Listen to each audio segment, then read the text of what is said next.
நம்ம லைஃபோட பெரிய கோலே நிம்மதியாகவும் மகிழ்ச்சியாகவும் வாழணுங்கிறது தான். அதுக்கு அல்லாஹ் இந்த இடத்துல நமக்கு அழிகாட்டுறான்.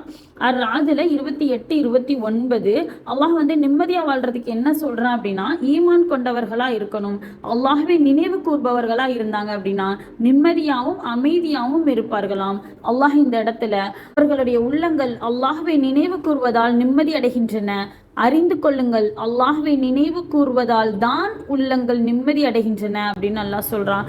மேலும் மகிழ்ச்சியா இருக்கிறதுக்கு அல்லாஹ் என்ன சொல்றானா, ஈமான் கொண்டவர்களா இருக்கணும், நற்செயல்கள் செய்பவர்களா இருந்தாங்கன்னா மகிழ்ச்சியும் நல்ல முடிவும் இருக்குதான். ஈமான் கொண்டு நற்செயல்கள் புரிகின்றார்களோ அவர்களுக்கு மகிழ்வும் நல்ல முடிவும் இருக்கின்றன அப்படின்னு சொல்றான்.